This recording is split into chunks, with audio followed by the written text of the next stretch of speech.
성경 말씀 보시겠습니다. 성경 말씀은 다니엘서 1장 8절에서 17절 말씀을 보시겠습니다. 8절에서 17절 말씀까지입니다.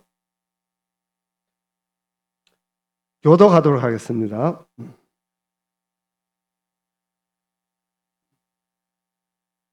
다니엘은 뜻을 정하여 왕의 음식과 그가 마시는 포도주로 자기를 더럽히지 아니하리라 하고 자기를 더럽히지 아니하도록 환관장에 구하니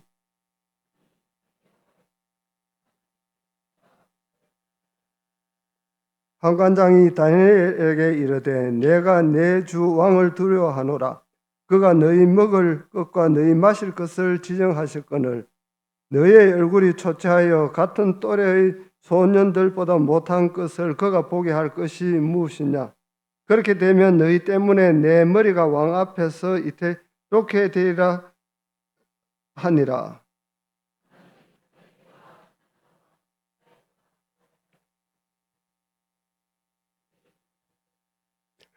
청하노니 당신이 종들을 열흘 동안 시험하여 채식을 주어 먹게 하고 물을 주어 마시게 한 후에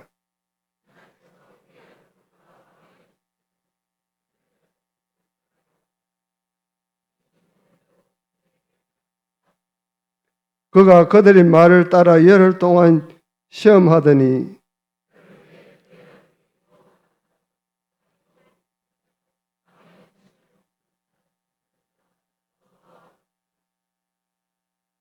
그리하여 감독하는 자가 그들에게 지정된 음식과 마실 포도주를 제하고 채식을 주니라. 하나님이 그 내 소년에게 학문을 주시고 모든 서적을 깨닫게 하시고 지혜를 주셨으니 다니엘은 모든 환상과 꿈을 깨달아 알더라. 아멘. 우리 오늘 졸업하는 친구들만 대답해 볼까요? 할렐루야. 아멘으로 하는 거예요. 아멘 이렇게. 자, 목사님이 할렐루야 그러면 화답하는 거거든요. 대하는 거예요. 할렐루야. 네. 오늘 예배를 얼마나 잘 드릴까 모르겠는데 너무 감사한 것 같습니다. 오늘 말씀은 전체적으로 뜻을 정하여 이렇게 되지만 뜻을 바꾸면 기준입니다. 기준을 정하여 라는 뜻이 되고요. 또 하나 오늘 정말 나누고 싶었던 말씀은 뭐냐면은 가장 중요한 핵심적인 말씀인데요. 내가 선택할 수 없는 것과 내가 선택할 수 있는 것에 대하여 선택과 집중을 어디에다 해야 하느냐라는 겁니다. 자, 오늘 다니엘과 세 친구 이야기는 너무 잘하니까 머릿속에 한번 그려보세요. 다니엘과 세 친구들. 다니엘과 세 친구들이 할 수 없는 게 뭘까요? 자기의 나라로 돌아갈 수 없습니다. 포로 신분에서 다른 신분이 될 수 없어요. 창시 계명을 했습니다. 이름이 바뀐 것에 대하여 선택할 수 있는 권한이 없어요. 왕궁에 들어가서 왕이 주는 음식을 먹어야 하고 학문을 공부해야 돼요. 바벨론식 교육을 받아야 됩니다. 바벨론 교육이 뭡니까? 온갖 우상의 교육 아니에요? 그것을 본인들은 선택할 수 없어요. 그건 따라가야 하는 겁니다. 끌려온 것도 자기가 선택한 게 아니고 나라를 잃은 것도 자기가 선택한 것이 아닙니다. 그리고 다니엘과 세 친구들과 또 똑똑한 친구들이 많이 끌려갔어요. 엘리트와 같은 다음 세대들이 다 끌려갔어요. 똑똑한 아이들. 그들은 모두는 선택할 수 있는 권한이 없습니다. 이 정도 되면 원망하겠죠. 내가 선택할 수 없는 것을 하는 것. 우리 아이들이 한 번씩 얘기하는 것 중에 하나가 그거예요. 왜 우리만 수요예배 가야 돼요? 왜 우리만 금요기도에 가야 돼요? 그러니까 목회자의 자녀니까 우리는 가야지 이렇게 하는데 아빠 왜 우리만 가야 돼요? 한 번씩 그런 얘기할 때 있거든요. 제가 답을 줘요. 어떻게 답을 주냐면 딱 세 마디로 답을 줍니다. 따라와. 그건 후회하는 거죠. 어떤 입장에서는 자기들이 목사님 아버지를 선택한 게 아니잖아요. 선택할 수 없는 영역들이 분명히 존재합니다. 다니엘과 세 친구들은 선택할 수 없는 게 있어요. 그러나 이 선택할 수 없는 것에 대하여 원망하고 불평하고 환경을 탓하는 사람들이 있습니다. 그런데 성경은요, 내가 선택하지 않는 상황에 대해서 오늘 설명만 했어요. 잘 들으셔야 됩니다. 오늘 본문에 보면 다니엘이 그렇게 되었더라, 다니엘과 세 친구가 이렇게 되었더라, 왕의 진미를 먹어야만 했더라, 뭐 이 쭉 있는 건 뭐예요? 그냥 성경은 설명만 해요. 이 선택하지 않는 상황에 대해서 설명만 하고 지나갑니다. 거기에 집중하지 않아요. 오히려 성경은 어디에다 집중하죠? 내가 선택할 수 있는 것에 대하여 집중하고 있습니다. 그게 8절 제일 첫 번째 나오는 단어예요. 뜻을 정하여. 내가 선택할 수 있는 것은 정한다는 거죠. 그래서 오늘 말씀은 특별한 말씀이 아닙니다. 사랑하는 여러분, 오늘 말씀 들으시면서 정말 우리가 뭘 선택하고 살아야 되는지, 내가 선택할 수 있다면 어떤 기준을 가지고 살아가야 하는지에 대하여 그 중심이 있는 겁니다. 기독교 방송을 들어보면 간증하는 분들이 많이 나옵니다. 여러분, 근데 간증을 저는 정말 집중해서 듣거든요. 들어보면 단어 하나, 그들의 상황 하나를 설명하는데, 근데 공통적인 게 있어요. 공통적인 건 뭐냐? 간증하는 분들 대부분 어떻게 하냐면 자기가 선택할 수 없는 것에 대해서 얘기하잖아요. 자기가 선택할 수 있는 것에 대하여 집중하여 이야기합니다. 예를 들어 이런 겁니다. 어느 날 좀 배가 아파서 병원에 갔더니 사기입니다. 삼기입니다. 그거는 내가 선택한 게 아니에요. 병이, 암이 생긴 거 아닙니까? 근데 그분들이요, 그 암에 집중하지 않습니다. 어디에 집중할까요? 오히려 암은 생겼지만 내가 선택할 수 있는 것에 대하여 집중합니다. 암은 생겼지만 내가 이 암에 대하여 내가 할 수 있는 것을 이야기해요.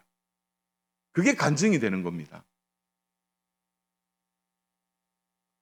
무엇을 어떻게 내가 선택한 것에 대하여 말해주는 거죠. 그래서 오늘 다니엘과 세 친구의 관점도 이런 겁니다. 다니엘과 세 친구가 끌려갔더라, 포로가 됐더라, 왕이 먹으라 하는 진미를 먹어야만 했더라, 이름도 바뀌었더라. 그런 거는요, 다 선택할 수 없는 거예요. 그런데 이들이 자기가 선택한 게 있지 않습니까?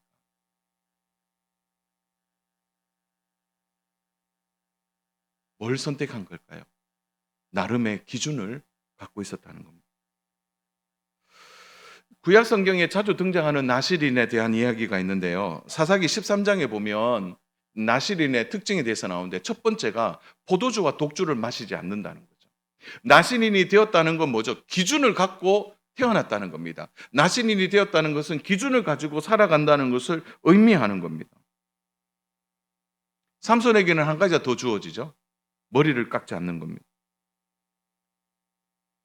그리고 어떤 부정한 것도 먹지 않는 것, 시체를 만지지 않는 것, 그것이 나실인에게 주어진 기준이에요. 그것은 나실인이 선택할 수 있는 겁니다. 자, 여러분, 오늘 우리의 신앙생활에 삶에 대하여, 또 내가 그 일에 대하여 내가 선택할 수 있는 것에 집중한다면 나는 어떤 기준을 가지고 있는가를 돌아보셔야 합니다. 그래서 오늘은 두 가지 얘기를 좀 하고 오늘 졸업 예배에 또 우리 학생들에게도 교훈이 되는 말씀이 되었으면 좋겠습니다. 그 첫 번째로는 뭐냐? 세상은 언제나 타협을 요구한다는 겁니다.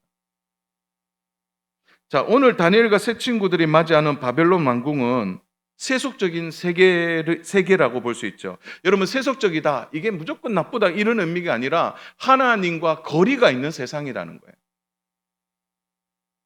하나님과 반대된 문화 속에 살아가는 겁니다. 겉으로는 이들이 포로에게 선대하는 것 같지만 완전히 굴욕시키는 거죠. 이름을 바꾸어내고, 여러분, 이름이 바뀌면 삶이 어떤지 아세요? 여러분, 이름에 대해서 너무 쉽게 생각하는데, 여러분, 이름 자체가 여러분의 정체성을 나타낸다는 걸 아세요? 제가 지난 25일 날 우리 어르신들이 좀 마음 편히 말씀 들으라고, 또 우리 교회를 좀 기억해 주는 방법이 뭘까 하다가, 그 교회는 여 목사님이 있다 라는 걸 얘기를 하려고 제가 여목사라고 얘기를 하는데 이제 마치고 내 1층 내려가니까 저 붙들고 여목사님. 이제 어르신들이 그래요. 그건 뭐냐? 저의 이름에 대한 이제 부분들을 이제 이해하시는 거죠. 근데 저는 어릴 때 여씨가 정말 안 싫었어요.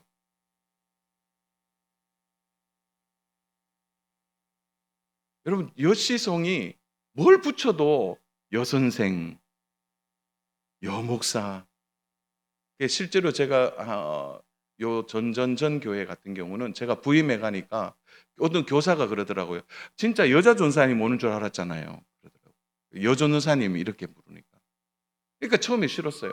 그 이름 자체가 주는 뉘앙스가 싫었던 거죠. 창시 계명은요. 그 사람의 전체성을 송두리째 바꾸는 겁니다. 그리고 어떻게 합니까? 바벨론에서 제일 좋은 음식을 먹여요. 우상에게 바쳐진 음식은 최고의 음식 아닙니까? 그걸 먹어요. 그것이 포로의 입장에서는 뭡니까? 특권입니다. 특권. 그러나 우상 앞에 굴복하는 거죠. 아주 바벨론 문화가 교모하죠. 여러분 오늘의 세상 문화는 허술하지 않습니다. 여러분 조금만 한번 보세요. 요즘 청소년에게 가장 큰 해악은 틱톡이라고 생각합니다. 쇼츠. 아세요 이거? 아이들. 온통 생각을 차단하고 세상의 문화에 아이들이 저항하지 않아도 스스로 받아들이게 돼요.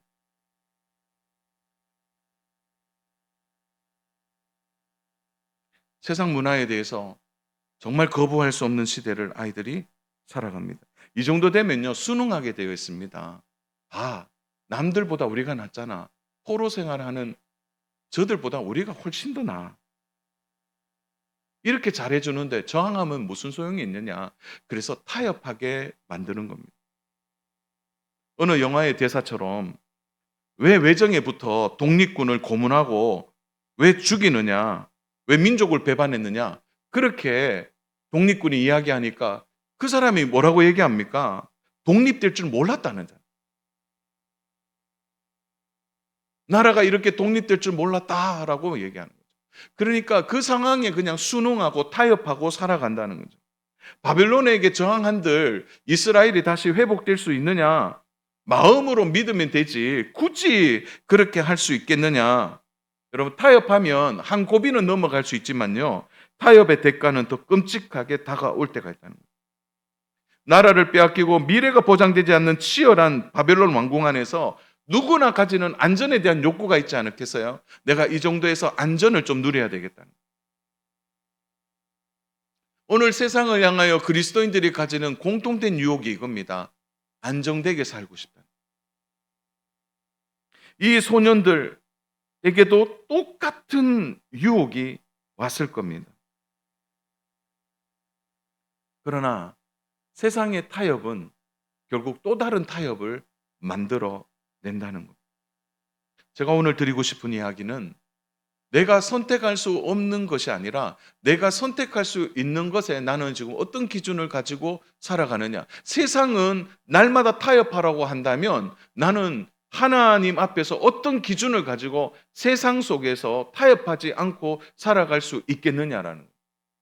이 기준에 대해서 이야기하고자 한다면 오늘 우리는 다니엘의 딘 이야기를 집중해서 들어야 합니다. 왜냐하면 타협하는 순간 더 이상의 딘 이야기가 없기 때문에 그렇습니다. 여러분 타협하지 않고 저항했으니까 환관장의 마음을 얻은 거 아닙니까? 또 육체는 더 건강해지고 하나님이 주시는 지혜와 바벨론 사람보다 더 지혜롭고 명철함을 얻었다는 이야기가 그 뒤에는 나오지 않을 겁니다. 시간 관계상 구절을 다 읽지는 않겠어요. 보세요. 거기에 저항하고 기준을 가지니까 다니엘과 세 친구의 뒷이야기가 나오고 있습니다. 어떤 분들은 그런 이야기 하실 수도 있어요. 목사님, 다니엘과 세 친구는 보편적인 이야기 아닙니다. 다니엘과 세 친구가 있는 말씀은 좀 특별한 대표성의 말씀 아닌가요? 일반적인 우리들에게 그런 일은 일어나지 않습니다. 그럼 제가 다시 반문할게요. 자, 그러면 지금도 간증하고 지금도 놀라운 일을 경험하는 사람들이 있는데 이들은 어떻게 설명돼야 됩니까? 저는 오늘 이제 마지막 연말의 끝자락에서 오늘 1부, 2부 예배 때 제가 말씀을 전하면서 형제 사랑에 대해서 얘기한 것은 그냥 말씀드린 게 아닙니다. 하나님께서 한 주 내내 고민케 하셨습니다. 우리가 그 기준 가지지 않으면 교회 생활 안에 죄가 우리를 덮칠 때 어떻게 살겠습니까? 또 오늘 오후에 말씀 나누면서 우리가 기준을 가지지 않고 산다면 우리는 세상 속에서 쉽게 타협하고 살아가게 될 것입니다. 저는 오늘 우리 앞에 있는 친구들에게, 우리 고등학생들은 눈이 초롱해요 지금. 중학생들도 그렇고 좀 부탁드리고 싶은 거는 여러분 기준이 있어야 됩니다. 신앙에 대한 기준. 다른 건 몰라도 내가 신앙에 대한 기준. 여러분 오늘 본문 8절을 보면 뜻을 정하여 이러니까 우리 이렇게 생각해야 돼요. 상황이 됐으니까 뜻을 정했다. 그 말이 아니라 다니엘과 세 친구는 이미 뜻을 정하고 살아가는 거예요. 시대 자체가 과거형으로 되어 있습니다. 옛날부터 뜻을 정했다는 거예요. 끌려오기 전부터 뜻을 정했다라는 것을 말해주는 겁니다. 오늘 8절만 우리 다 같이 한번 합독하겠습니다. 시작. 다니엘은 뜻을 정하여 왕의 음식과 그가 마시는 포도주로 자기를 더럽히지 아니하니라 하고 자기를 더럽히지 아니하도록 환관장에게 구하니, 바벨론 왕궁에 와서 생활하다가 뜻을 정한 게 아니라 이미 기준을 가지고 들어왔다는 겁니다. 다니엘과 세 친구들이 이런 기준을 가지고 들어왔다는 건 놀랍지 않습니까? 성경의 문헌에 이들이 그러면 누구에게 영향을 받았느냐에 대해서 성경은 설명하지 않아요. 그래서 여러 문헌들을 좀 찾아봐도 나오지 않더라고요. 한 주 내내 저도 다른 고전 찾아보니까 없어요.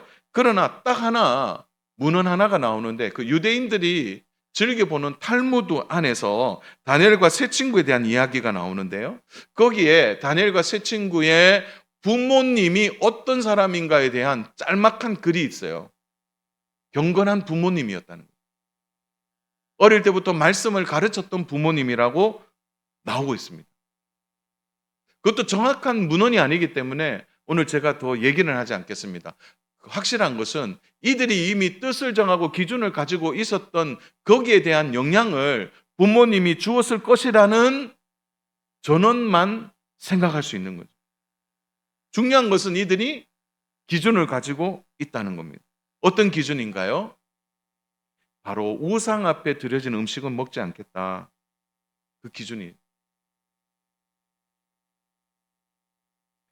산 여러분, 오늘 자녀들에게 어떤 신앙의 기준을 말씀해 주고 있습니까? 주일 성수 너무 중요하죠. 제가 여러 번 아마 반복하고 반복하는 것이 주일 성수일 겁니다. 시험보다 예배가 중요해. 시험보다 예배가 중요해. 여러분 이거 가르치죠? 솔직히 저요. 오늘 여기서 좀 고백 좀 해야 되겠네요. 저희 셋째가 좀 공부를 딱 하려고 마음을 먹더라고요. 그런데 어, 토요일 날 밤에 저한테 와서 얘기해요. 아빠, 주일 날 학원에서 특별히 저를 불러서 보강을 시켜준대요. 아빠, 이번 주일은 학원 가도 돼요? 그 얘기를 딱 던지는 거예요. 어떨까요? 공부하겠다는데, 그 학원 선생님이 가르쳐 주겠다는데, 순간요, 와, 저도 제 자신을 못 믿겠더라고요. 눈동자가 또르르릉 그러더라고요. 그리고 애한테는 안 보이고, 이렇게 하면서 제가 돌아서면서 반사적으로 얘기했다. 안 돼. 선생님한테는 고맙지만 안 돼. 손이 떨리더라. 도와주겠다는데. 그런데요, 우리 애가 뭐라고 하고 간 줄 아세요? 그러면 그러면 알았지. 그럴 줄 알았어. 그러면서 나가더라고. 자기도 좀 좋아했겠죠, 공부 안 하니까. 그러나 그 말을 듣는 순간 좀 안심했어요. 아, 주일은 안 되는구나, 주일은.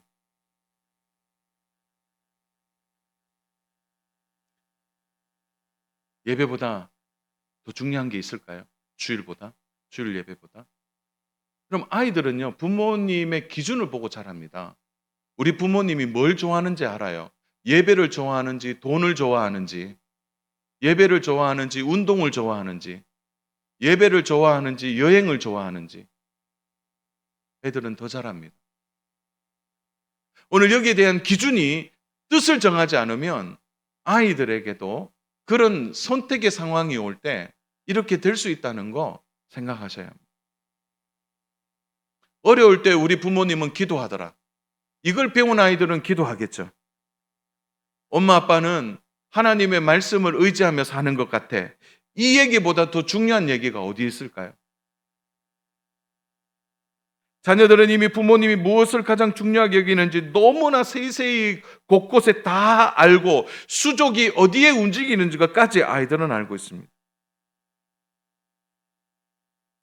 그래서 무엇을 하든지 기준을 정확하게 이야기해주고 살아가는 것은 너무 중요합니다. 학교에 입학할 때, 직장에 처음 들어갈 때, 군대에서 첫 회식할 때 그 기준을 정확하게 이야기해주고 그 기준을 가지고 살아갈 수 있도록 만들어주는 역할이 오늘 부모님이 뜻을 정하여 사는 선제적 신앙의 삶이라고 생각합니다. 제가 이렇게 말씀드리면 목사님은 사회생활을 잘 모르잖아요. 그 말 할 수 있습니다. 그러나 저도 학교 생활 해봤고 저도 군대 생활 해봤고 잠깐 병원에서 2년 동안 사역도 해봤습니다. 저는 그것밖에 사회의 경험이 없습니다. 그러나 제가요 수많은 사람을 봤잖아요. 그 안에서 뜻을 정하고 기준으로 살아가는 신실한 성도들이 그 속에서 얼마나 많이 있는지 저는 똑똑히 보고 자랐습니다. 저 역시도 몇 번 간증을 나누었잖아요. 첫 군대에 강원도 초롱군 동성읍 19연대 2대대에 첫 예배를 드리는데 자대 배치 받고요. 야, 정말 자대 배치 받고 얼마 안 돼서 그러니까 주일이 딱 다가오니까 주일 오전 9시에 소대 전체 청소가 있어요. 오전 9시에 예배 드리는데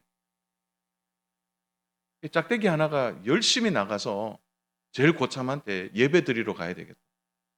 그러니까 제일 선임병이 웃더라고요. 왜 웃었는지 아세요? 제가 웃기게 생겨서? 아니에요.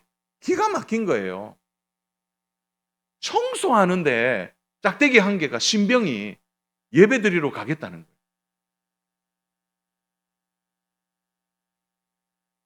예, 제가 그 뒤에 어떻게 됐을까요? 여러분의 상상에 맡기겠습니다만은 많이 맞았습니다.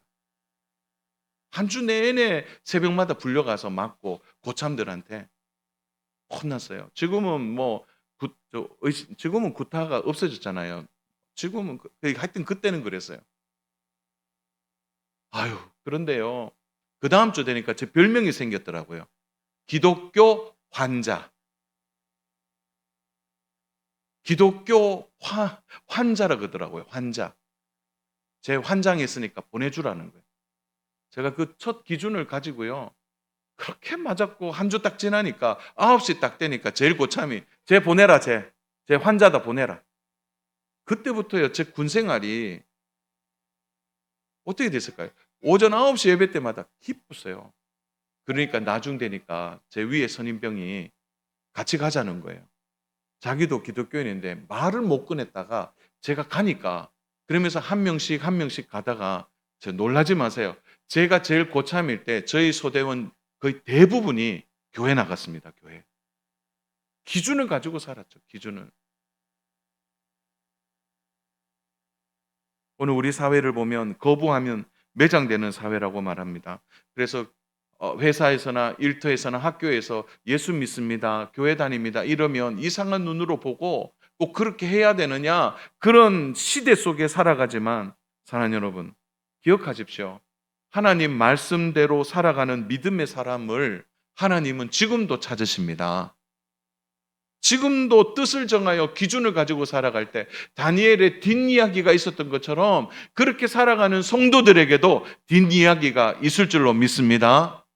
오늘 우리 고3들 이제 취업하는 친구도 있고 이제 학교 진학하는 친구도 있는데 첫 기준을 가지고 살아요. 다른 거는 몰라도 하나님 앞에 바르게 내가 살아가겠다. 결단하는 우리 고3들 되기를 축복합니다. 오늘 두 번째로, 오늘 이 얘기 하고 싶었어요. 두 번째 뭐냐? 우리 따라서 할까요? 하나님이 주권자시다. 하나님이 주권자시다. 다니엘서의 전체 주제가 뭡니까? 역사의 주인공은 누구시냐는 거예요. 제가 질문하겠습니다. 역사의 주인공은 누구십니까? 하나님이시라는 거예요.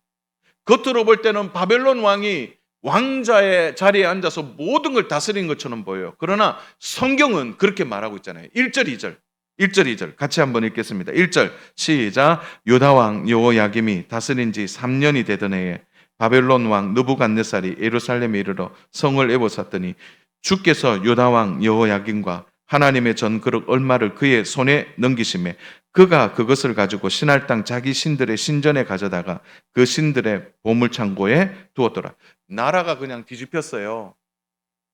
바벨론 왕이 와서 모든 성전에 있는 그릇들을 가져갑니다. 바벨론 왕이 멋대로 하는 것 같아요. 근데 2절 보세요. 2절. 우리 2절 띄워주시겠어요?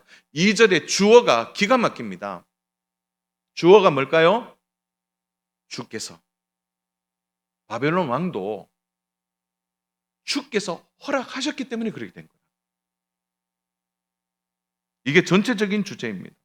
사는 여러분, 주께서 이 한마디가 바벨론 왕도 여호야김 왕도 아무것도 할 수 없는 것입니다. 여러분, 역사의 중심은 바벨론 왕이 아닙니다. 왜냐하면 바벨론 왕 하나님 징계하시죠. 역사의 배후와 역사의 섭리는 하나님이 주권자로 계십니다. 이것은 다르게 말해서 기준을 가지고 살아가는 성도들의 인생에 있어서 하나님이 주권자 되신다는 겁니다. 이거 확실히 믿으셔야 돼요. 한번 보세요. 주께서 어떻게 하십니까? 환관장의 마음을 움직이죠. 9절 하나님이 다니엘로 하여금 환관장에게 은혜와 긍휼을 얻게 하신지라. 9절 앞에 뭡니까? 하나님이 오늘 우리 인생에도 하나님이 개입하시는 은혜가 있을 줄로 믿습니다. 하나님이 하시는 겁니다. 하나님이. 사람이 하는 거 아닙니다.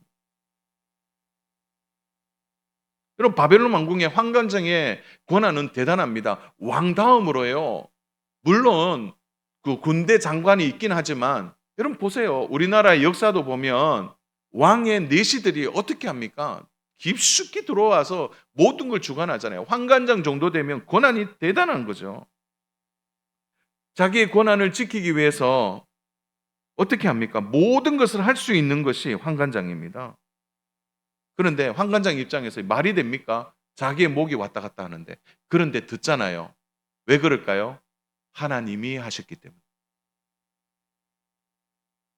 다니엘의 말에 설득당하는 거죠. 사실은 가능하지 않는 일입니다. 여러분, 성도들이 가끔 그런 생각해요. 이런 말 하면 세상 사람들이 들을까? 세상 사람들이 따라올까? 세상 사람들이 신앙적인 제안을 들었을 때 그 자체를 싫어하고 안 된다. 우리 미리 걱정하잖아요. 그런데 하나님이 하시면 됩니다. 우리가 너무 그 부분에 있어서 위축되어 있습니다. 저는 오늘 우리가 뜻을 정하고 기준을 가지고 믿음으로 살아가는 일을 할 때 정말 하나님이 도우신다고 확신합니다. 주일날 갑자기 일을 하래요. 주일날. 그럴 때 참 막막하죠. 그런데 한 번 더 사장님께 얘기하는 거죠. 어렵지만 저는 주일을 꼭 지켜야 되는데 제가 다른 평일날 열심히 일하겠습니다. 저는 그런 간증 들어봤어요. 야, 주일날 일해야 돼. 그런데 사장님, 제가 주일만큼은 하나님 앞에 약속한 시간이라 제가 다른 날 2배로 일하겠습니다. 그 사장이 허허 웃으면서 그럼 그렇게 하래요. 우리는 너무 부정적인 이야기만 들었습니다. 실제로 그런 마음이 움직이는 일들이 곳곳에 있다는 거예요. 여러분, 문제는 함께 끌려온 소년들도 얼마나 많았을까요? 그러나 그들은 자기가 선택할 수 있는 상황에서도 그 기준을 가지고 선택하지 않았다는 겁니다. 여러분, 결국 하나님이 어떻게 해주셨습니까? 오늘 결론이죠. 하나님 어떻게 해주셨습니까? 15절 열흘 후에 그들의 얼굴이 더욱 아름답고 살이 더욱 윤택하여 왕의 음식을 먹은 다른 사람들보다 더 좋아 보인지라. 이 말씀을 듣고 채식주의자들은 막 좋아하더라고요. 채식을 먹어야 돼. 그러는데 그 말씀이 아니죠. 기준을 가졌다는 얘기입니다. 말씀대로 하나님이 얼굴을 아름답게 해 주신 겁니다. 그것뿐일까요? 육체가 아름다울 뿐 아니라 16절 그리하여 감독하는 자가 그들에게 지정된 음식과 마실 포도주를 제하고 채식을 주니라. 더 이상 저항하지 않아도 됩니다. 왜요? 그 일이 한번 넘어가니까 얘기하잖아요. 사는 여러분, 우리가 첫 번째가 힘들지만 그렇게 살아가려고 결단할 때 하나님은 그 다음은요 열어주신다는 거예요.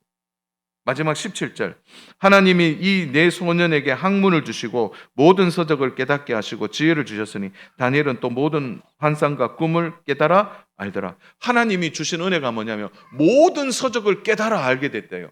바벨론의 문화와 바벨론의 모든 학문을 어떻게 깨닫습니까? 이 사람들이 거기서 자란 사람들이 아닌데, 근데 모든 서적을 깨달을 만큼 하나님이 지혜를 주셨다는 겁니다.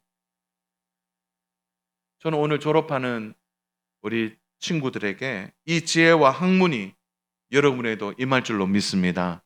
전제가 필요해요. 뜻을 정해야 돼요. 내가 하나님의 사람답게 살아가겠다는 기준을 가져야 합니다. 하나님의 은혜는 언제나 더하시는 은혜인 줄로 믿습니다. 그러니까 도깨비 방망이처럼 주세요 하면 주시는 거 아니에요. 뜻을 정할 때 주시는 겁니다. 기준을 가지고 살아갈 때 줍니다. 때로는 하나님이 주실 때요. 어떻게 주시느냐? 물이 갈라지겠다 하셨지만 물이 갈라져 있는 것을 보게 하시는 것이 아니라 그 물을 밟을 때 갈라지게 하셨다는 거예요. 요단강은. 오늘 우리에게 필요한 믿음이 이런 믿음이라는 거죠. 말씀을 정리합니다. 오늘 우리 사회에 세속의 문화가 너무 깊게 들어와 있습니다. 저는 정말 속상할 정도로 깊이 들어와 있습니다. 신앙생활을 할 수 없을 만큼 너무 깊이 들어와 있습니다. 그럼에도 불구하고 여전히 하나님은 세상의 주권자십니다. 나라와 민족을 다스리십니다. 그분은 여전히 능력을 가지시고 세상을 통치하십니다. 말씀대로 살아가는 믿음의 사람을 지금도 하나님은 찾고 계십니다. 산 여러분, 유혹은 계속될 겁니다. 그 유혹을 이기는 방법은 임기응변이 아니라 하나님에 대한 분명한 기준을 가지고 사는 것입니다. 첫 직장입니까? 첫 학교에 가게 됩니까? 당당하게 말할 수 있어야 합니다. 저는 그리스도인입니다. 뜻을 정하고 기준을 가지고 상황을 맞이해야 합니다. 선택할 수 없는 것을 선택하라는 얘기가 아닙니다. 여러분이 선택할 수 있는 것에 확실한 기준을 가지고 살아가라는 겁니다. 오늘 사랑하는 성도 여러분, 올해가 지나가고 내년일 때 우리의 믿음이 더 자라야 되지 않겠습니까? 비가 오고 눈이 온다고 해서 내 기분이 언짢고 좋지 않다고 해서 내가 예배의 자리를 소홀히 한다면 어떻게 되겠습니까? 기준을 가지는 신앙생활은 반드시 우리의 희생과 노력이 필요합니다. 한결같이 지키는 것은 쉽지 않습니다. 그러나 우리가 선택할 수 있는 것에 대한 확실한 선택은 이루어져야 합니다. 분명한 기준이 없으면 그냥 눈에 보이는 대로 살게 됩니다. 감정에 이끌려 살아가게 되는 거죠. 하나님은 약속을 주셨습니다. 기준을 가지고 뜻을 정할 때 그 뜻이 이루어지도록 우리를 도우시리라 말씀하셨습니다. 사랑하는 여러분, 한 해를 마무리하고 내년을 시작할 때 뜻을 정하여 기준을 가지고 분명한 믿음 위에서는 귀한 우리 성도님 되시기를 주님의 이름으로 축복합니다. 오늘 16명이 졸업해요. 우리 16명 졸업생들 대답해 보세요. 여러분, 하나님과 함께 사시기 바랍니다. 네. 분명한 기준을 가지고 주 안에서 우리 모두가 하나님이 주시는 은혜를 가지고 뜻을 정하여 살아가는, 그러므로 하나님이 다니엘의 뒷이야기를 주신 것처럼 우리에게도 그런 은혜의 말씀을 주실 줄로 믿습니다. 사랑하는 성도 여러분, 하나님이 함께 하시면 반드시 우리의 삶에도 이런 은혜가 있을 줄로 믿습니다.